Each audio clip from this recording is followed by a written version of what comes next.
Racing's history sent you a Rental Awards, a scientific breakthrough in female satisfaction. Featured in the New York Times and the ABC News, Zestra is the only all-natural club.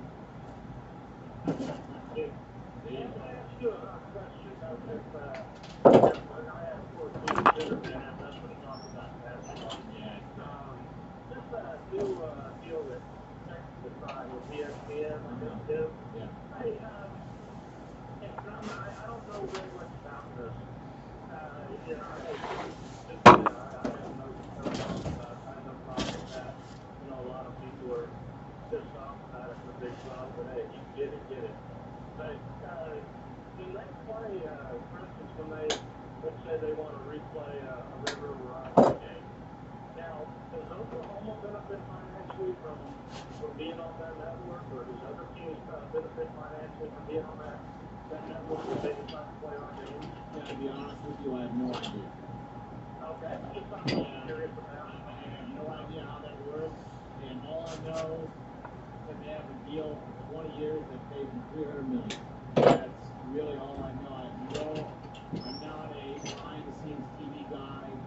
I'm curious myself. I like to look into that, but I'm really not sure how that works, Scott. So I could try to make something up in BS, but I'd be lying. I have no idea.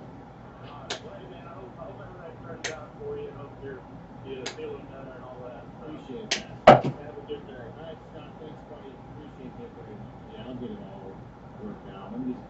Jay, you know what sucks? That when you doctor. And I feel like I have been to the doctor more in the last month than I have combined. So, you know what it is, too. And they all make money off each other. And they're referring to this guy and that guy. Where you go, you know. Sometimes they figure out, they try to figure out, can I blow this guy off? Do I really need to go to this one? Or, you know, should I be, you know, because I don't want to go to anything at all. Ever. Yeah, but, you know, I just don't go. Well, I have to. It got to a point I couldn't not. So, Mr. People are physical health. You are. You're what it looks like. You're what it should get the fuck. I don't know what you have. You are. Let's talk about this. Jason has been trained. That's what you want to call for the music. Now you got Taco Bell. Yeah. Okay.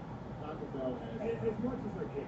Yeah, you know. I knew you'd say especially now with food theaters, you know, it's like it's not really beef. I'm like noticing. Yeah, I've never seen a bigger food list for the thinking outside the button than Jason on.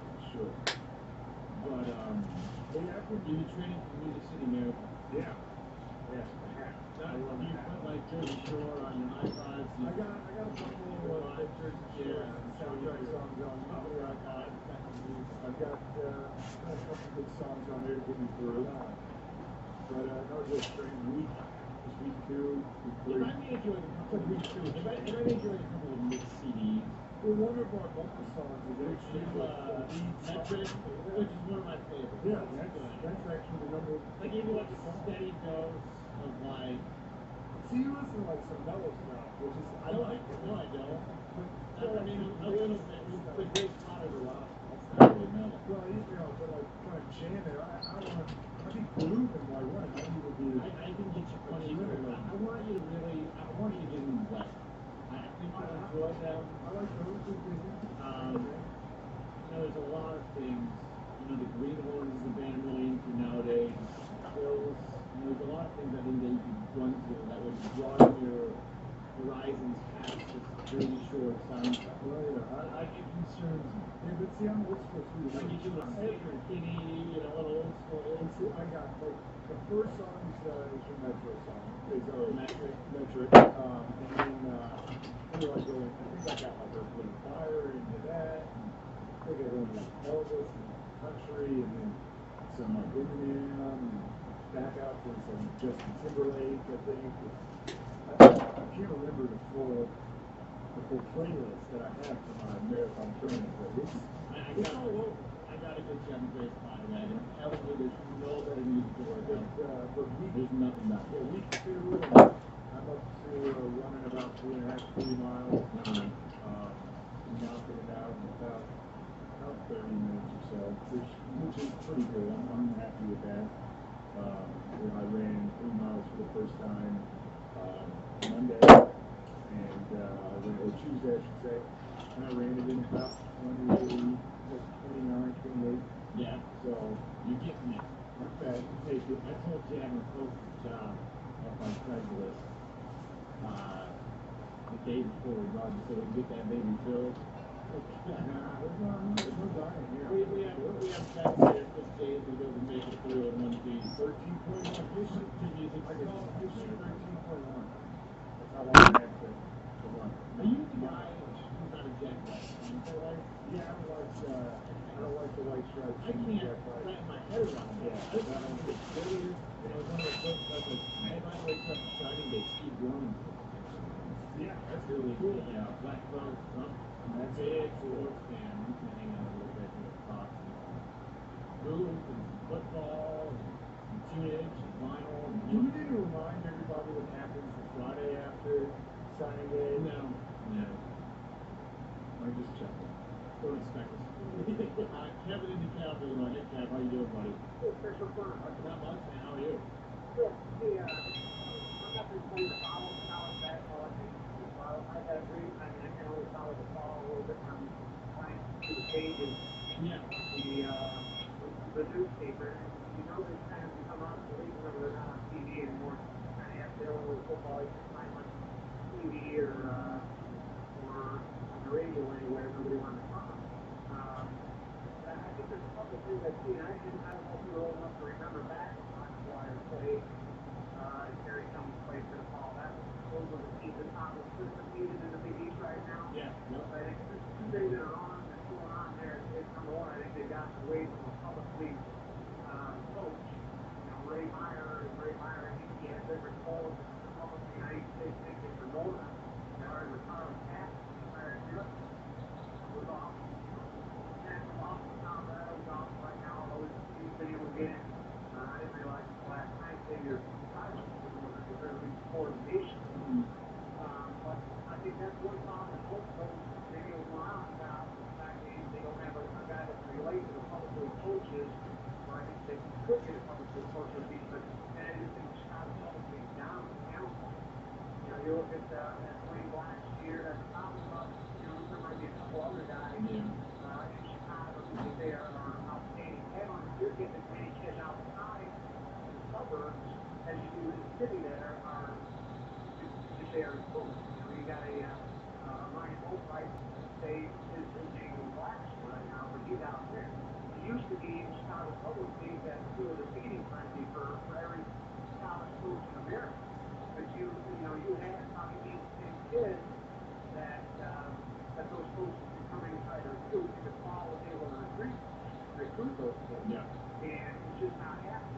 Northern, I think Northern last this year, and many people don't remember this, Ken Farrell did not start off at Northern. He started off at Northern. And they kind of had their own version of the Fab Five, and five all-state players that came in at the same time. But they had a guy who coached at each coach where Penny played at high school. So we had those guys played like public league kids. So then they decided in the last, after one season, they were going to fire him, and every one of those guys was gone. I think those are probably the biggest reasons to me why it's all gone down. Illinois, those up in the Chicago area, Peoria is not the same schools as what they used to be. Obviously, Illinois you go there, like the Paul and others are a little off. They kind of died off. Yeah. That's kind of my thoughts on why Paul's going on. I think you're right. They do need to get out of the Big East. There's just no way they can compete. Makes us not a good fit. Ken, did I ever tell you you're a smart guy, buddy? You kind of nailed it there. You nailed it. I have nothing to say because you covered all the bases there, Kev. I appreciate the call. And, there's just not as much talent, and the kids that are talented don't even look at the ball anymore. They have no interest. They need a special kind of coach there. Now, Ray Meyer did a great job. Joey Meyer had his teams competitive and had his moments. Pat Kennedy brought in some great talent like Bobby Simmons and Quentin Richardson and Bobby Williams. or was that his name? Bobby Williams, Lance Williams is one of those, but he couldn't coach him. I watched a lot of those games, and they basically played a somewhat organized version of street ball. But they were pretty good just based on the fact that they were a very talented team. Now, David Lato had to go a little run in Conference USA. But yeah, I mean, in the Big East like this, they're up against it. They don't have the resources. They don't have the base anymore, and they're going to struggle. And I think Kevin hit it right on the head. Scott in Louisiana before the break. Hey, Scott, how you doing? Welcome into the Rivals Radio Blitz. How you doing, gentlemen? Doing very good, man. What's on your mind today? A couple of things, John. I got something for Jason at the end of it. Okay. About the Mad Hatter, and everybody's down on him, and I'm one of them guys that agree with you guys that jump on a bandwagon and insult him. But he's turned in a couple of excellent recruiting classes here over the past 5 years. Yeah. We have a couple of guys, wide receivers coming in, including Russell Shepard, who's kind of a short guy. But we have 2 wide receivers they recruited that they have committed and signed. But being in the fact, looking back when Rohan David was there and Josh Reed, as short as he was, hoping that one of them could step up and become someone like a Josh Reed, because he wasn't a tall, not even 6 foot. Mm-hmm. There's a couple of things on the wide receiver forward. What you think, and the OC coming in and quarterback and knowing he's a quarterback coach. Do you think we can turn around maybe Jordan Jefferson if we can? Doubt it, but with the kid coming from Georgia. And Jason, the Lewis Waynes and so forth, man, do like Ray Lewis. They got that new stuff come out. It's called Deer Antler Belt. It's legal. I've heard about that stuff. Yeah, you know what? Works, man, it works. Scott, I appreciate that. I heard my buddy Bobby was telling me about these deer antlers now. Have you heard that? I saw it. Yeah. Rub the deer antlers, and yeah. It's like, what is it, HGH? Is that what it's called? Yeah. And the steroids, and they can't test for it and stuff like that. And I was thinking to myself, I want to know, like, what guy came up with it? Who thought to rub deer antlers? You know what I mean? Like, how do you think that would be? I don't. It's wild to me that somebody discovered that, but I heard that. Going to LSU. I mean, look, I think Crackthorpe was a really good hire offensively. I like your team a lot. A wide receiver. Terrence Culver's gone, but you have Ruben Randall back. You have Russell Shepard back. Jordan Jefferson, I think, will benefit from Steve Crackthorpe. I believe they still have Jarrett Lee, so we'll see how the quarterback competition shakes out come this spring. You lose Ridley there, running back off the NFL, but the weird kid looks really good in the Cotton Bowl. Talented player who is a freshman. I think he'll be fine at running back. Bottom line is this when it comes to LSU. You had a nice little month here. You blasted A&M in the Cotton Bowl. Les Miles, Florida with Michigan. He stayed. Got himself a nice extension on the contract. And you had Croton leave on his own to go to Maryland, and you got Crackthorpe. And I think you upgraded there at offensive coordinator. Something had to be done. The offense was stale. I think the offensive shakeup will benefit them enough and help the quarterback play enough where this team will be a legitimate contender for the national championship. And I've said it now several times, and I'll say it again right here. I think of a team from the SEC 6 in a row this year for that conference when it comes to winning the Crystal Ball Championship trophy, the last game of the season. I think LSU is the team to beat in that game. The Alabama might be 1B, but I love this LSU team. If they can replace defensive tackles effectively, they're going to be just fine. I'm really a fan of the recruiting class that Les Miles has put together. Bringing in Anthony Johnson, speaking of defensive tackle. He's outstanding. L. Collins, a Baton Rouge kid, a 5-star player. Jarvis Landry is a big stud. Wide receiver, 5'11", 178, not the biggest and fastest, but the kid is a very reliable, good wide receiver. They got 3 5-stars in this class. He's recruiting lights out like he always does. And I just like the future. And I really like the chances next year. My national title picks, sometimes they're close and sometimes they're off the mark, Jay. But right now, so, take it for what it is. But I'll go Oklahoma and LSU in New Orleans, which would basically make a home game for LSU. So LSU fans are like, come on, baby, make it this year. Make it this year. Remember what happened last time? They were in New Orleans. They won that thing. So they're cheering for that. Break time here. We'll come back from Mike Huguenin, Rivals.com, college sports editor. We'll take phone calls from Mike if you want to do basketball, football, anything you want to do. Go ahead, dial us up. You'll talk to Mike Huguenin, our college sports editor. 866-9-RIVALS, 866-9-RIVALS. We want to hear from you. 866-9-RIVALS. This is Rivals Radio on Sirius XM College Sports Nation.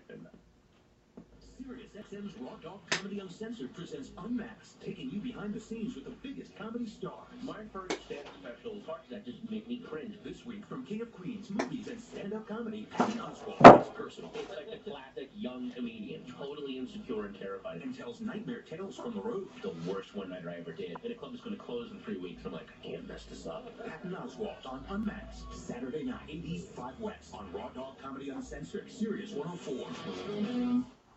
How would you like to own a Papa John's restaurant with no franchise fee, no royalty for up to 12 months, and a free set of ovens? That's right, no franchise fee, no royalty for up to 12 months, and a free set of ovens. Papa John's, the world's third largest pizza company and nationally recognized quality leader in the pizza industry, is looking for individuals to join its high-quality team. There's never been a better time to become a Papa John's franchisee.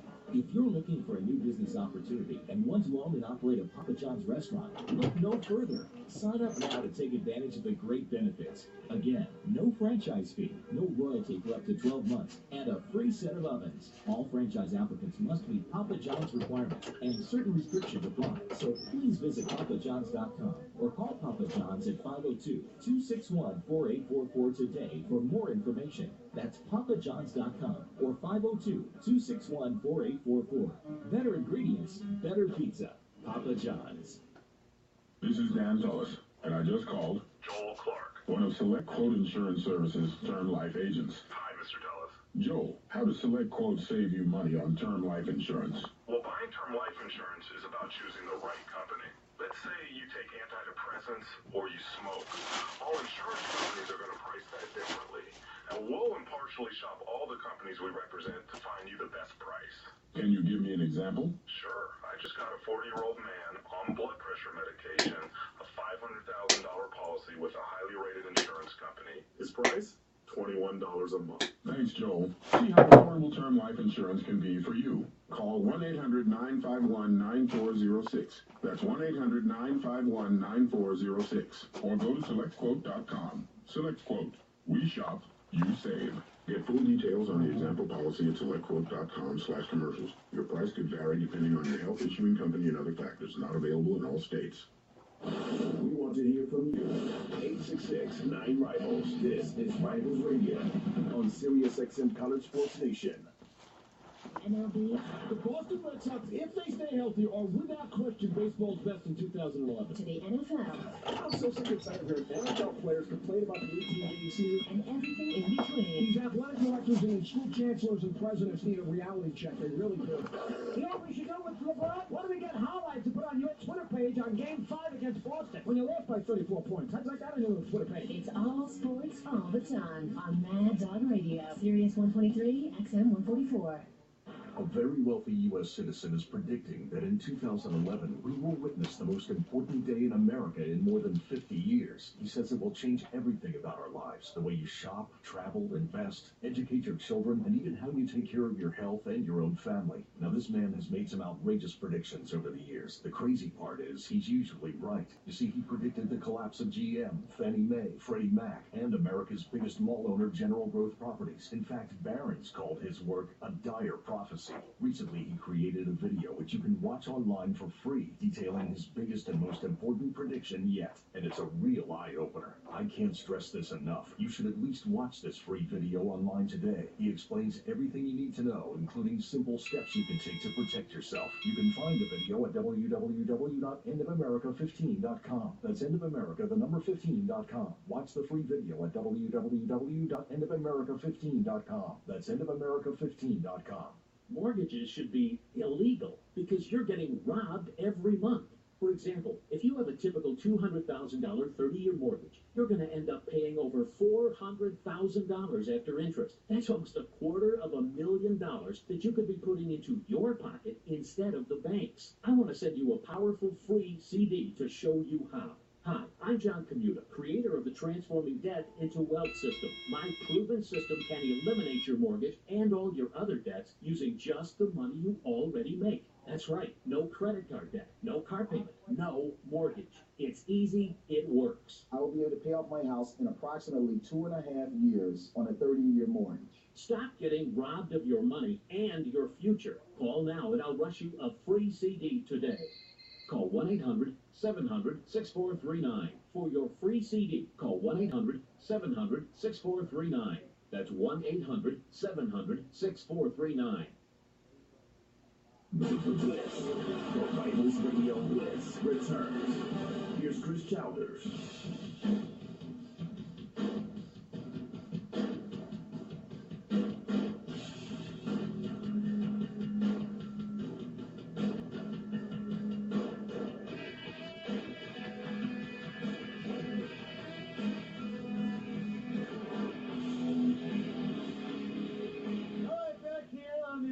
Radio Blitz. It is the Thursday edition. Let me give you the number, 866-9-RIVALS, 866-9-RIVALS. Email rivalsradio@yahoo.com. Hit me up on Twitter as well, twitter.com/childersradio. I'm getting a ton of emails about you and your habit of watching the Jersey Shore. There's a lot of haters out there, and thank God, because I know you told me some people were supporting your habit there, Jay. I think you're a disturbed individual. You've got to quit. Haters in the house. You've got to quit. Mike Hugan, and I heard a chuckle from Mike. Oh, my God. Yeah, he loves it, dude. You know what, Mike? Jason tapes it. Oh. Yeah, I know. That's like would be a thing you kept secret from people that you respected. Exactly, because and he's telling all the listeners. Scorn heaped upon you and deservedly so. Yeah, and you know what else he watches too, which he's admitted on the air today? Real Housewives of Orange County? You got it. Not Orange County, Beverly Hills. Beverly Hills. He was joking and he had it right. Oh my God. I know, he's bad. I think he's mentally disturbed. Anyway, Mike Hugan is joining us, college sports editor for Rivals. Let me get us some breaking news here. And then I want to discuss some more stuff with you, Mike, but there's some, I can't speak, some commitments to talk about. Stephen McClure, four-star defensive back, just committed to Cal. He's from Vista, California. Mo Lockhewitt from Arizona, Gilbert, Arizona, four-star center, offensive lineman. He's going to Arizona State. So we had some commitments there. And, Mike, I know you're not a recruiting analyst, but I'm sure you're paying attention with signing day 6 days away. Yeah, it's a fun time of the year. Yeah, I think people can go overboard when they're counting the stars and everything. But conversely, for instance, if you're a UCLA fan right now, I wouldn't be happy. Your team's got 9 commits. Yeah, that's ridiculous. Texas, even with the coaching change, is going to have a big time class because they basically locked them all down over the summer. But no, it's fun to follow. It's obviously extremely important. But I guess my thought is these coaches, their jobs depend on them recruiting the right players. So they better know more than anybody else. Got to get the Jimmies and the Joes if you want to win games and compete for championships. No question about that. Mike Hugan with us, college sports editor for Rivals.com. Have you kept up with this whole drama between UConn and this big booster? His name is Robert Burton, and I guess he's given $7 million to the program. He's the biggest money booster they have. He wants $3 million of it back. This guy comes across as a complete D-bag to me. It's the 80s job to hire a coach. Thanks for the money. We appreciate it. We'll give you a nice suite. We'll let you get involved. We will listen to your opinion, but you're not going to run the damn program. And this guy's acting like a 3-year-old to me. Well, exactly. I think that if you haven't gone online and read the letter, it's a 6-page letter. It's ridiculous. 6 pages. You're right. Just rips into the AD, Jeff Hathaway. Right, the sense of entitlement. Oh, yeah. Every school wants big money boosters. Unfortunately, they become a vital part of college athletics. But as as you pointed out, why AD in place? His job is to hire coaches. I mean, you can solicit input from boosters, but to keep them in the loop and let them vet your choice. That's beyond belief. Again, I've never met this guy, but his letter comes across as the most pompous SOB. Oh yeah, and now you know how a lot of times you'll have like grad school programs for your employees, and apparently he runs a printing company. Now he's going to send his employees to Syracuse instead of UConn, which it's so petty and dumb. And I'm the Syracuse AD. I'm like, something? I don't think I want any money from you. No, I don't want you involved. Based on what I'm seeing with the way that you act towards UConn, and apparently you were a big UConn guy, and you can change your attitude with the drop of a dime. I don't want you involved, and if I'm Doug Marone, I say stay away. I don't think it would get to that point, but if this guy wants to get involved with somebody, I wouldn't want anything to do with him. And what's also interesting is, right, everybody I've talked to... No, and you know what's funny, too? The guy that he wanted was Steve Adazio. Who had already been hired at Temple. But you hope that there are enough people who are galvanized by this at UConn to say, okay, we're going to raise $3 million. Give it to the school president. Let the school president send the note to Mr. Burke saying, here's your $3 million back. Stick it in your nostril. Yeah. And don't ever grace our chances again. Ever again. I mean, please go away. I mean, it's one thing to be upset at an AD and say, something, I sure wish, I don't think you made a good choice. But you're right, he acted like a 3-year-old. Kept saying that it was him, he would have fired him a long time ago, that he's not confident, that he can't attract other donors, and he even went on to say that if he wasn't such an incompetent person, that Randy Edsel would still be there, and he left because he can't work with you. I think he left because Maryland's a better job, and Maryland is a place where he followed as a kid, and it was more attractive to him. And also, the interesting part of the letter was this guy was praising Lou Perkins, who left UConn to Kansas, and then Lou Perkins, of course, resigned in 5th grade at Kansas. So, exactly. Which is interesting as well. He's a little bit of a goofball, but it's kind of funny if you sit there and read the letter. And I was sitting there reading it last night, and I was just laughing hysterically. It was about as childish as one of Jason's episodes of the Jersey Shore. I mean, it had about as much intellect to it. Snooki, man. Snooki wrote it. Yeah, Jason dressed up as Snooki for Halloween. You got to see the pictures. I don't think you're on Facebook. But, so basically, he probably watched that last night instead of watching the BYU thing. See, that's what I said. I like watching basketball. I get into hoop, and he's watching the Housewives and all that nonsense. Hold on. I watched the BYU did. I honestly didn't know it was on. Did not, so I tried to find it, and I was like, is it not on Versus or the Mountain Network? And Jersey Shore is on Thursday. But you know what, though? But it's not like I didn't watch hoop. I watched Texas, Oklahoma State, and I saw a great defensive effort from the Texas team again, like they did on Saturday in the second half against Kansas. So I was watching basketball, but no, I did not see Jimmer go off for 43. Yeah, the thing I forget, I'm watching, did they just say he had 20? Did they just say he had 30? Yeah. And he does it, and I guess you watch him enough and you forget. This guy can score in 10 points in like a minute. I mean, he's unbelievably phenomenal range, unbelievably quick release. And, I think people say, well, he can't play in the NBA. Those are the same people who said Stephen Curry can't play. Exactly. Jimmer Fredette on the right team will be a very good scorer. Again, the kid's range is unbelievable. Yep. He did a story on him in the offseason. Here's a guy who grew up in upstate New York. Indiana and BYU were the only schools that offered a scholarship. There's a prison here where he grew up. He went in to play against the prisoners when he was in high school. The kid's very physical. He's 6'3", about 210, looks a little chunky, but he's got a really good first step. Can get to the rim, nice mid-range game. Gives you a great defense. I don't think BYU, I don't think Dave Rose even cares if you play defense, frankly. They played pretty good defense last night, though. But Fredette is a fun player to watch. That was a fun game to watch. San Diego State, maybe they were a tad overrated. But still, a good front court, a very good game, and two teams I think that could be